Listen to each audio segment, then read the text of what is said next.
It's the 12 beers and books of Christmas.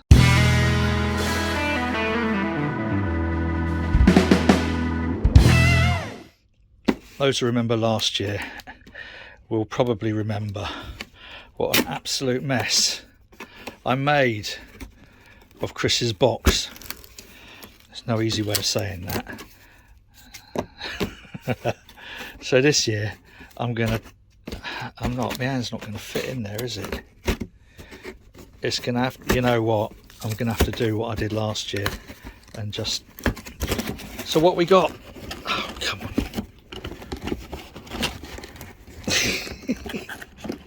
Sorry guys, but, oh no, it's all going very peaked on.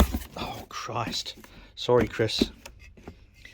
Oh, well that is good, because up until one of Chris's recent brews, this along with Vacant, it's my favourite of Chris's. Nice, sessionable, really, really heavy hopped.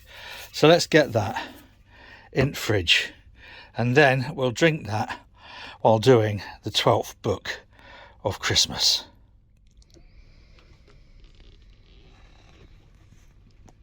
The first of our 12 days of Christmas. And the first beer from the Harrison's Brewery Advent Calendar. Oh, and it is the proof of concept, which is strange to start off on a high. I mean, it's going to raise the bar. I'm going to have it in the proper Harrison's Brewery glass. What I did accidentally find in my hand after we'd been over to see Chris and Tom and the crew over at the brew shed. So anyway, I ought to get it poured, and then we'll talk about this book from John Palmer, How to Brew. But first, let's get that in the glass, eh? Oh.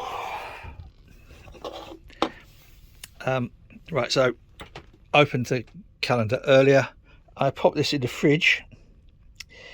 It is now, oh, let's look. It is now at drinkable temperature, so I'm going to try it.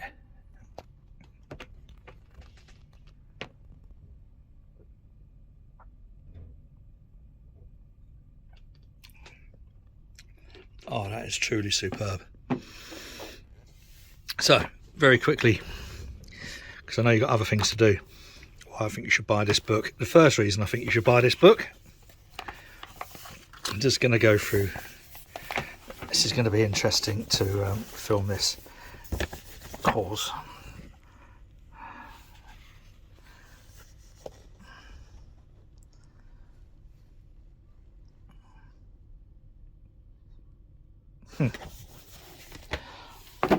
First thing when people say to me, "Oh, you brew beer, don't you? Can you do Carling?" Yes, I could piss in a bottle for you. Right. So this is essentially. So I got distracted. Someone came in to say hello. Oh.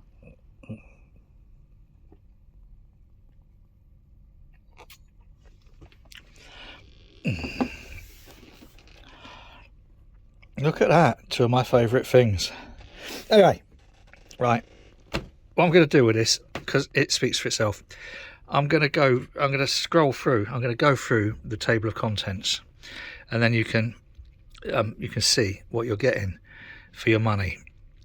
So he's broken it, there's various sections and various chapters, and so this is looking at brewing with malt extract, and then just some of those little processes. It doesn't spend long on these. So as an example, the road to good brewing, it's only a page. Preparation page, sanitation page, cleaning process. So they're quick, bite-sized, and then goes into the various different types of malt extract kits, etc. What you can get. Turn the page. don't know how well this is going to come out on film. I'm so sorry. I should get one of those overhead filmy things.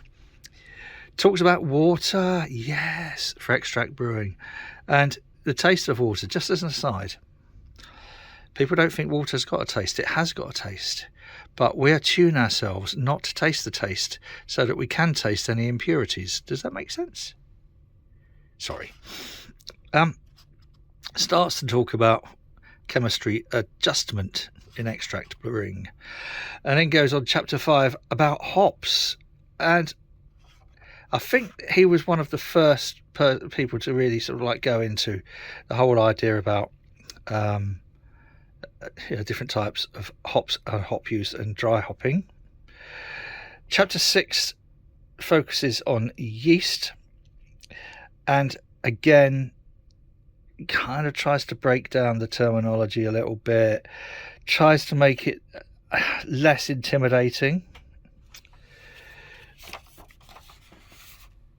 Some of the process, boiling, cooling, and then this is an excellent chapter on fermentation. Now look at, basically we're still only at page 86. All right, oops, sorry, this is a big book. So just quickly running through and then fermenting the first batch. Flick the page again. This is a very long table of contents in here.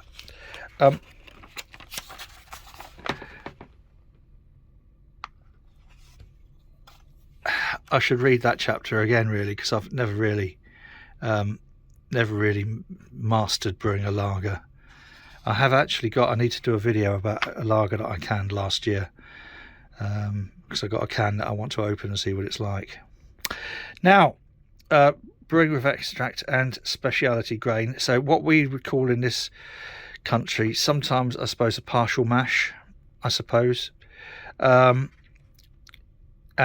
grains and extract. So this is like section 2. This is only section 2. And again, exceptionally thorough. I think you'll agree. And as introducing, again, accessibly, things like mash temperature, pH, and it gradually eases you into a way of thinking that is second nature and accessible. Methods of mashing, lautering. Lautering's different from sparging, by the way. What to expect. And then starting to get you to think about your first all grain batch. He also covers basic recipes, experimenting and troubleshooting when it all goes tits up, which it does for all of us. So again, just run through some of these styles here. It is incredibly thorough. I think you will agree.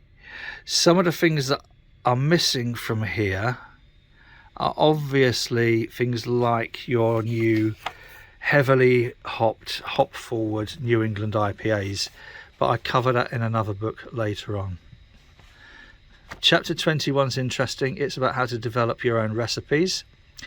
It's actually a lot easier than it sometimes seems.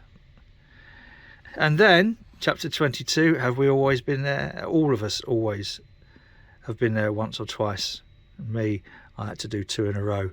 I did a brew last year called TTL, Third Time Lucky, because the 2 before it were absolutely just appalling. So it is incredibly thorough, but it doesn't stop there. There are a nice, and I always say the appendix is as interesting as the book for a good book. So things like hydrometers and refractometers, obviously it doesn't cover things like, the easy dens, because it didn't exist when he wrote this book. Colour ratings, which is an interesting one. If you're going to do BJCP or Cicerone, I suppose it's interesting to sort of like get into that. Clarity. It covers things like chill haze, protein management, and various different fining techniques, which again, you know, for your New England IPAs isn't quite as critical. But if you want a really nice, if you want a beautiful, and this, I have to say, it doesn't really show quite how clear it is, but I did shake the can a little bit when I put it in the fridge earlier, and it did have a bit of, as you saw me getting it out of the box, wasn't exactly dainty, was it?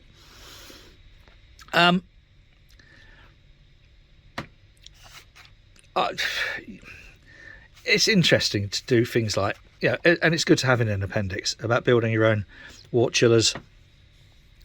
I would never think about trying to build my own plate chiller, but yeah, there you go. This is where it starts getting nice and chunky. Here is about designing your own water tun, batch sparging.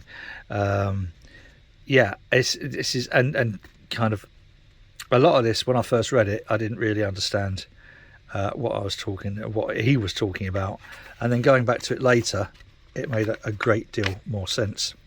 So we're not over yet. Listen, right, I'm telling you. Oh. If anyone's got any spare fingers they could send me for... Hang on. 2 pages at once. Right. Sorry. I haven't got the fingers that I used to have. Right, so Lauter Tun design. Now, this is Lauter Tun was very much an American thing until quite recently.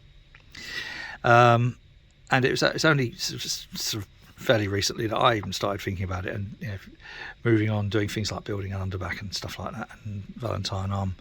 But anyway, yes, looking at the various different types of metal that you will encounter while brewing.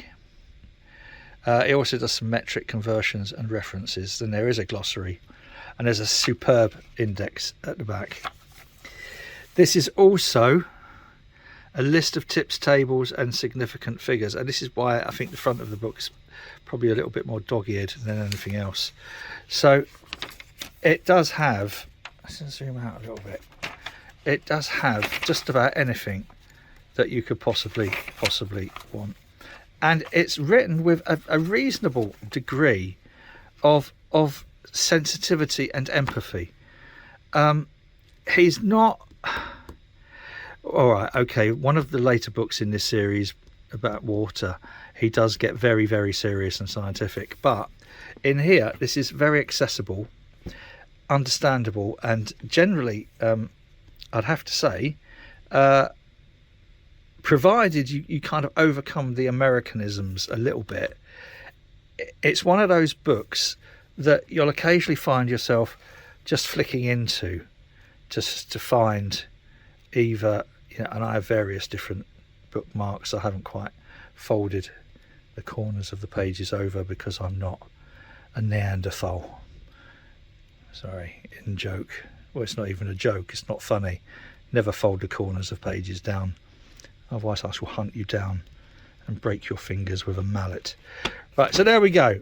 That's How to Brew. John Palmer. Oh God.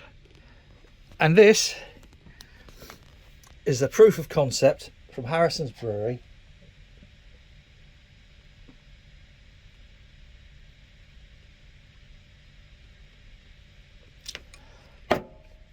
And that, boys and girls,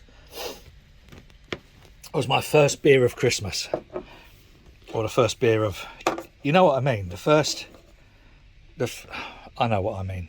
The first beer of my advent calendar and the first book of my 12 books of Christmas.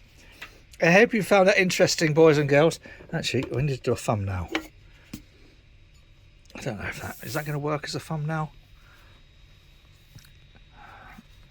Probably not, I would imagine, but you know, thanks for watching. Whatever you're doing, please do it safely. It's going to be a long old Christmas this year.